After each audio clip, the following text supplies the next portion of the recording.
안녕하세요. 무이표TV 말바꾼입니다.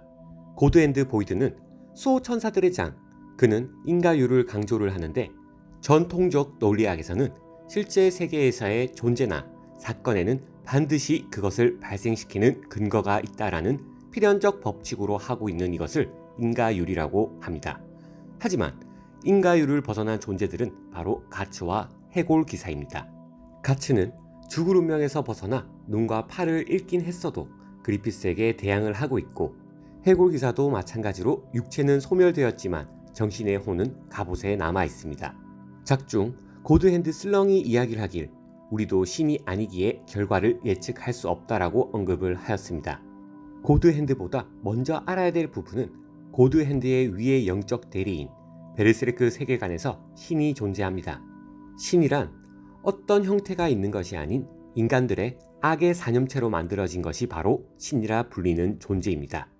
우리가 알고 있는 인류의 창조주가 존재하는 것이 아닌 인간으로부터 만들어진 악의 산염체인 것입니다. 그리고 신의 뜻을 집행하는 자들이 우리가 알고 있는 고드핸드입니다.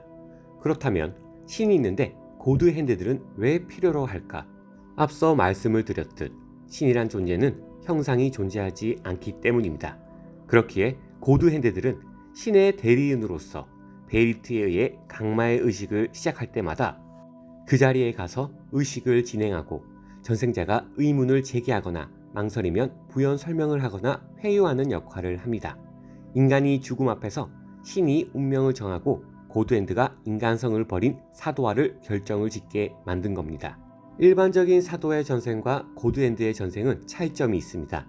일반적인 베리트는 회색이지만 200여 년에 한 번 나온다는 진홍의 베리트가 있습니다. 이는 패왕의 알이라 불리며 소유자를 일반 사도가 아닌 고드핸드로 다시 태어나게 한다는 것이 차이점. 그리고 마에 바치는 규모가 일반 사도들과도 다르다는 점. 그렇다면 고드핸드 리더인 보이드는 얼마나 많은 재물을 바쳤길래 현재 리더 역할을 하고 있는 것일까? 모든 사람들이 생각하고 있는 부분은 해골기사의 최측근 보좌관, 명망 있는 법왕청의 설립 인물이란 말을 많이 하기도 합니다. 그가 바친 미들랜드의 왕국과 왕이었던 해골기사를 제물로 바친 것이 기정사실화가 되면서 고드핸드가 되기 전 외적으로 보았을 때 고문을 받은 흔적이 다른 고드핸드들에 비해 많은 것으로 보아 엄청난 고통이 있었을 것이라 볼 수가 있고, 그리피스처럼 재기가 불가능이었을 가능성이 큽니다. 그렇기에 나라를 통째로 바치고 강림을 했다는 것인데, 여기서 중요한 것은 해골기사가 카이젤릭 시절 신하들을 잔혹하게 죽이며 백성들을 혹사시켜 거대한 도시를 건축하고 그에 대한 악순환으로 국민에게 무거운 세금을 물렸다고 말을 하는데, 제가 보았을 때 이것이 해골기사가 아닌 보이드가 행한 일이 아닐까 생각을 해봅니다. 보이드가 해골기사의 최측근이었다면 세금과 도시 건축 등 보이드의 머리에서 나온 게 아닐까 싶습니다. 그러하기에 과거 해골기사에 대한 일화는 와전이 되었거나 음의 세력에 의해 생겨난 이야기일 거라는 추측들이 존재를 하는 건데, 그게 보이드에 의한 것이라 할 수 있지만, 그러나 해골기사 본인 입으로 이것도 업보인가 라고 말하는 것을 보면 옛날의 업보를 청산하기 위해 갱생을 했을 수도 있습니다. 보이드가 만약 미들랜드의 법을 수호하고 국교회에서 배출한 명망있고 탁월한 사제였다면 해골기사가 미들랜드를 통치함으로써 서로가 단합을 하여 나라를 이끌어 더욱 좋은 나라가 되었을 텐데, 둘 중 한 명이 배신을 했다거나 의견차로 인해 왕이었던 카이젤릭이 보이드를 파면시켜 감옥에서 고문을 행하고 그가 강림했을 가능성이 가장 크다고 봅니다. 그로 인해 해골기사가 영면하지 못하고 아직까지 원한으로 1000년 동안 고드핸드들과 싸워온 것입니다. 그리피스는 메이단을 바쳐서 강림을 했고, 보이드는 나라를 바친 인물이다 보니 강마의 의식의 재물의 양이 일반 사도와는 차원이 다르다고 볼 수가 있고, 마에 깃든 힘이 다른 고드핸드들과도 다르다고 볼 수가 있습니다. 다만 해골기사가 혼자 할 수 없던 고드핸드들과의 대결이 가츠가 인과율에서 벗어나 일식에서 살아남음으로써 플로라가 말을 하길 운명은 나선형이라 언급을 합니다. 해고기사와 결과가 다를 수 있다는 것입니다.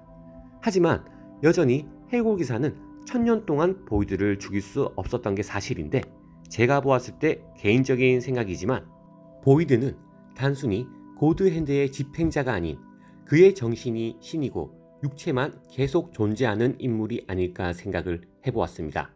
신과 가장 가까운, 어찌 보면 신의 존재가 아닐까 생각도 해봅니다. 가장 큰 이유 중에 하나는 1000년 동안이나 그는 베르세르크에서 말하는 216년마다 새로운 강림이 시작될 터인데 보이드만 1000년 동안 머물고 있다는 것입니다. 분명 무언가 특별한 권한 또는 신을 대신해 영적으로 남아있는 존재가 아닐까 생각을 해봅니다. 고드핸드 5명이 모이는데 1000년이 걸리는 계산을 해보면 보이드가 현재로선 가장 오래된 고드핸드인데, 해골기사 기억편에서 보이드의 강림에서 또 다른 고드핸드가 이미 4명이 존재하고 있었던 것입니다. 즉 216년마다 고드핸드들이 새롭게 태어나고 기존에 있던 고드핸드들은 물러나는 것인데, 어찌해서 보이드는 1000년이나 존재를 하는 것이며, 또한 그리피스가 강림을 하기 전 고드핸드들은 4명이었다는 것. 원래는 5명이었는데 해골기사가 그 중 하나를 살해했다는 루머도 존재를 합니다. 어찌되었든 고드핸드들도 각자의 역할이 있기 때문에 고드핸드들은 총 5명이 이루어지는 게 고드핸드들이며, 다른 고드핸드들은 216년마다 바뀌는 것입니다.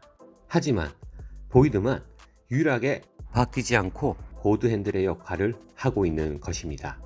과연 앞으로 베르세르크를 어떻게 풀어나갈 것인지 또는 어떻게 해석을 할 건지 기대가 되는 부분이기도 합니다. 곰곰이 생각을 해보니 외모 덕분에 보이드를 악인이라 생각을 할 수도 있는데, 정말 해골기사가 폭군이었고 보이드가 덕망 있는 사제로서 권력층과 결탁한 교회의 부패와 타락에 맞서 개혁을 부르짖다가 처형당한 경우였다고도 생각할 수 있는 대목이긴 합니다. 그 이유는 해골기사의 의미심장한 말들과 그를 알고 있는 과거의 루머 때문입니다.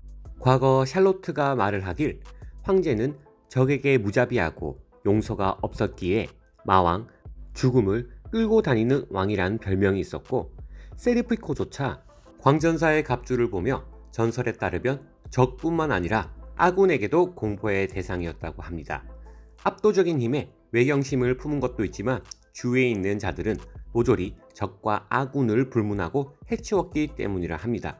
이것은 해골기사가 과거 광전사의 갑주를 입고 했던 행동들이 맞으며, 광전사의 갑주를 만든 하날도 해골기사에게 아직 성불을 못한 모양이라고 언급을 했었습니다. 해골기사 스스로도 본인은 어리석은 왕의 끝이자 끝없는 밤을 헤매는 망자의 시작이라 말을 했고, 다나에겐 자신이 흉사의 전조, 운수의 몰락이란 말을 합니다. 즉 사람이 죽는 일, 원한을 아울러 말하는 것인데, 해골기사는 과거에 잔혹했던 왕이었다는 것을 인정하는 부분이기도 합니다. 여러분의 의견은 어떠신지 댓글 남겨주시면 리뷰에 참고하도록 하겠습니다. 오늘 리뷰는 여기서 마무리하도록 하겠습니다. 베르세르크 피규어는 무비피규어에서 만나보실 수가 있습니다. 재밌게 보셨다면 구독, 좋아요 부탁드리고요. 이상 무비피규어TV 말바꾼이었습니다. 감사합니다.